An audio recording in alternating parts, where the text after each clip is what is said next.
Dans cette vidéo, on va voir tous les muscles du corps humain en 3D. On va commencer avec le membre inférieur. Les muscles de la jambe. Voici la jambe droite avec le tibia et la fibula. La jambe droite est découpée en 3 compartiments qu'on va appeler les loges.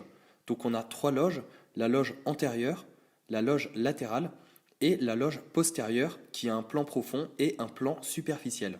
Avec une vue supérieure, on a la loge antérieure, la loge latérale et la loge postérieure. Dans la loge antérieure, on a 3 muscles. Le long extenseur du premier orteil, il participe à l'extension du gros orteil. Le tibial antérieur, il participe à la flexion dorsale du pied. Et le long extenseur des orteils, il participe à l'extension des orteils. Dans la loge latérale, on a 2 muscles, le court fibulaire et le long fibulaire. Ils participent tous les deux au maintien de la voûte plantaire. Dans la loge postérieure, sur le plan profond, on a 4 muscles. Le long fléchisseur du premier orteil, il participe à la flexion du gros orteil. Le tibial postérieur, il participe à l'inversion du pied. Le long fléchisseur des orteils, il participe à la flexion des orteils. Et le poplité, situé à l'arrière du genou, c'est le muscle starter de la flexion du genou. Dans la loge postérieure, sur le plan superficiel, on a le triceps sural, qu'on appelle plus communément le mollet. Tri égale 3. Le triceps est donc constitué de 3 chefs musculaires. Le triceps sural est constitué du solaire, la couche profonde, recouvert par 2 gastrocnémiens, gastrocnémien médial et latéral. Le triceps sural participe à la flexion plantaire du pied, donc à l'extension de la cheville. Les muscles de la cuisse. La cuisse s'étend de la hanche jusqu'au genou, un seul os, le fémur, tout autour un ensemble musculaire important réparti en 3 groupes dans 3 loges. La loge antérieure du fémur, elle contient le quadriceps, le fascia lata et le sartorius. La loge médiale, elle contient 5 muscles, les adducteurs. Et la loge postérieure, elle contient les ischio-jambiers. En vue supérieure, donc la loge antérieure, le sartorius, la loge médiale et la loge postérieure. Dans la loge antérieure, on a le quadriceps. Quadri égale 4. Le quadriceps est constitué de 4 chefs musculaires. 3 chefs courts et un chef long. Les origines sont différentes, mais la terminaison est commune. Du plus profond au plus superficiel, on a le vaste intermédiaire, le vaste latéral, le vaste médial et le droit de la cuisse, qu'on appelle aussi le droit fémoral. Les 3 chefs courts, donc le vaste intermédiaire, le vaste latéral et le vaste médial, agissent uniquement sur le genou. Le chef long, le droit fémoral, est biarticulaire, il agit sur le genou et sur la hanche. Le quadriceps est extenseur du genou, il y a seulement le droit fémoral qui est en plus fléchisseur de la hanche.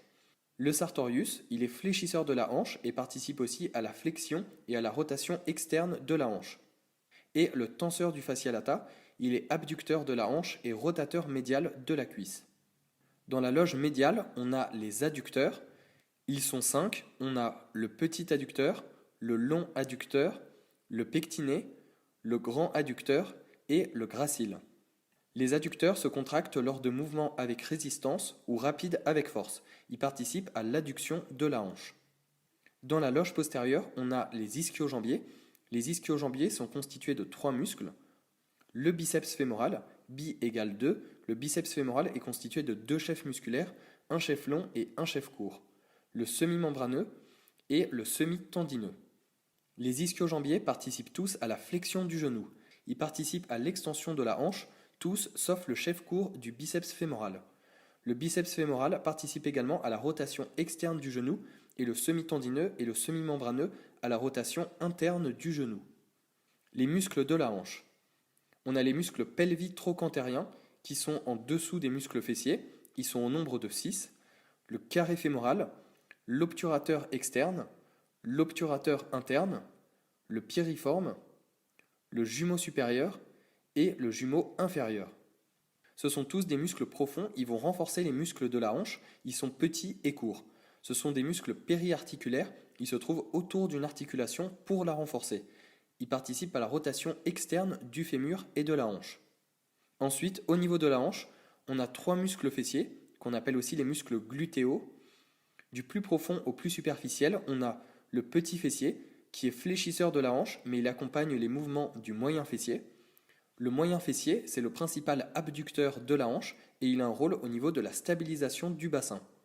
Le grand fessier, qui est constitué d'une couche profonde et d'une couche superficielle qui s'insère sur le fascia lata, il est extenseur de hanche et participe à la rotation externe de la cuisse.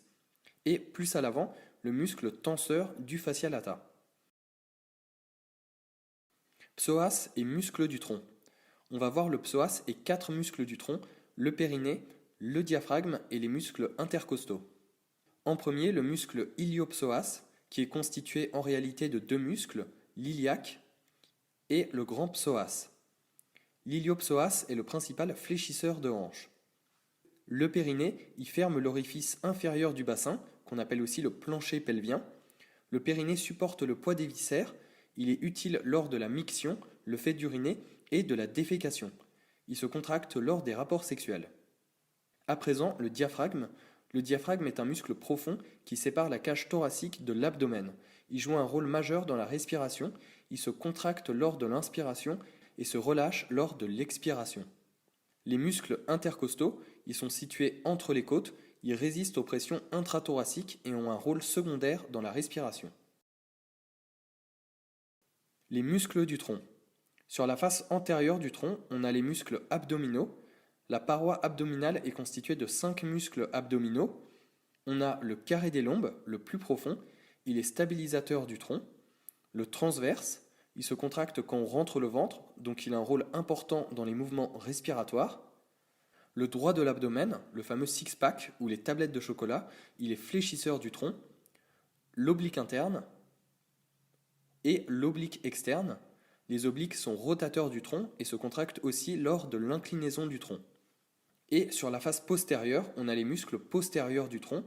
On a les gouttières vertébrales, le longissimus et l'iliocostal. Tous ces muscles sont appelés les muscles érecteurs du rachis. Ils sont extenseurs du tronc et contribuent à l'auto-agrandissement. Les muscles du membre supérieur.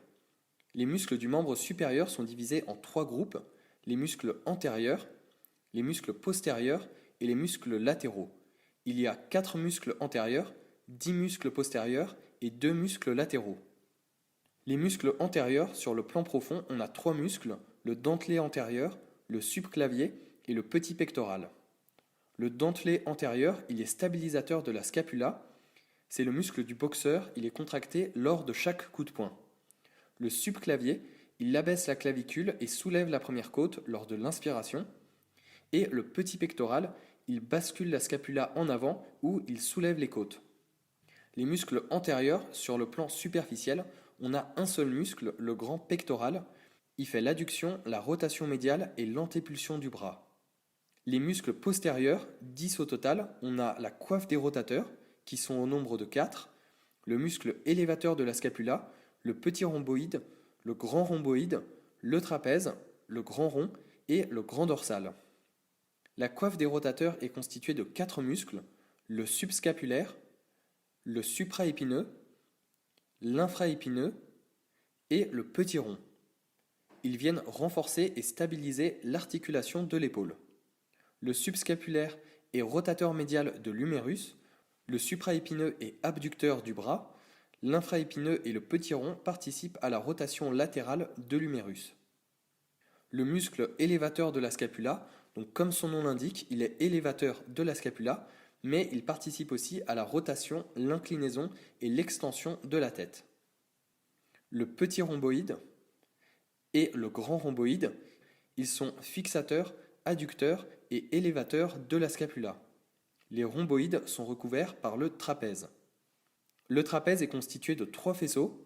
Un faisceau supérieur, il permet de hausser les épaules, il fait l'extension, la rotation et l'inclinaison de la tête. Un faisceau moyen, il rapproche la scapula de la colonne vertébrale. Et un faisceau inférieur, il permet d'abaisser les épaules. Ensuite, le grand rond et le grand dorsal. Le grand rond et le grand dorsal ont la même fonction, la rotation médiale, l'adduction et la rétropulsion du bras. Et enfin, 2 muscles latéraux, le deltoïde et le coracobrachial.